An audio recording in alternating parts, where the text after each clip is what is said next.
When I was 8 years old, I thought Davy Crockett was the king of the wild frontier. Of course, I didn't know any better. As far as I knew, maybe he did kill a bear when he was only 3, as the legend tells. Some little 8-year-old kid like me born in Los Angeles could naturally think of such things. Let me tell you, little pilgrims, Lewis and Clark most likely didn't know Davy Crockett, since he was only 18 years old at the time they went up the wide Missouri in 1804. But they did come to find out who was the king of the wild frontier. Africa has its king of the jungle, the lion. Well, here in America, the Indians tried to warn the captains and their men of a monster, the king of the wild frontier, who could kill a man with one swing of a paw. The Indians, when going out to hunt them, dressed in full Indian war paint and acted as if they were going into full battle against another enemy Indian tribe. They told the captains that they would take about 6 to 10 Indians with bows, arrows, and sometimes rifles when they had them. They'd surround the monster and begin to shoot from all sides, and after killing the beast, it usually cost them the life of 1 or 2 of their Indian warriors. Have you guessed who this great beast is? Yep, the grizzly bear. Captain Lewis kind of thought the Indians were telling tall tales, but on Saturday, May 11th, 1805, they found out different. This is what happened. William Bratton, he sat around the campfire and began to tell the men his story. Boys, it was getting near evening when I was in the rear boat going upstream. I spotted this here Grizz laying in the open on a sandbar. 6 of us decided to kill the critter, so we snuck up about 40 feet from him in all directions. He was fast asleep, so we could surround him without him seeing us. When I gave the signal, 4 of us shot the bear, and in a flash of time, that Grizz went crazy.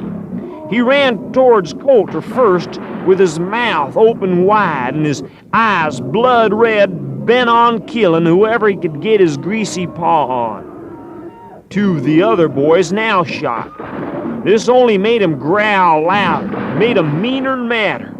Then he turned on them. We was too close to reload our rifles, so we done the next best thing. We run like chickens every which way. Yes, sir. Whoa. Well, now, we wasn't about to let that old bear get the best of us and win the fight, so a couple of us ducked into the brush, and we was looking for a place to reload our rifles and get some more shots. We shot him twice again. 1 good hit, but the other lead ball just glanced off him. Now he turned on the shooters, and they was so close, they dropped their rifles, pouches, and ran towards the river and jumped 20 feet off the riverbank into the river. But that terrible monster was after them 2 fellers who shot last. Bear was only a few feet behind one of them when Robert Frazier here shot the critter in the lead while swimming. That's put that bear out of commission, sure as shooting. We dragged him ashore and skinned him out. Found he had 8 lead balls that had gone completely through him, and 2 of them in his lungs. Captain Lewis said, "Well, I'll tell you one thing, men. I'd rather fight 2 Indians before ever fighting a grizzly bear." Yes, sir. The king of the wild frontier still roams the not-so-wild United States today. But more bear stories later. For now, think with me about who really is the king of the not-so-wild frontier, but of the world. I like to sing about the true king in a song I made up to a famous tune that you'll more than likely remember. Listen to the words, though. There's a little change of words with a little truer meaning to what God intends for us to know about the King of Kings and the Lord of Lords. Born on a mountaintop of Tennessee, the greenest state in the land of the free, Raised in the woods, so he knew every tree. He killed him a bar when he was only 3. Davy Crockett, the king of the wild frontier. In 1813 the Creeks arose, adding redskin arrows to the country's woes. Indian fighting is what he knows. He shouldered his rifle and off he goes. Davy Crockett, the king of the wild frontier.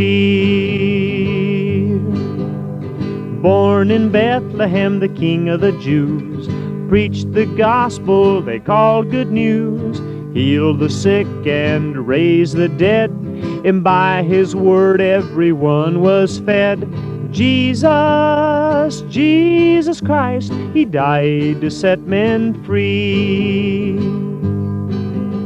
His fame it spread throughout the land.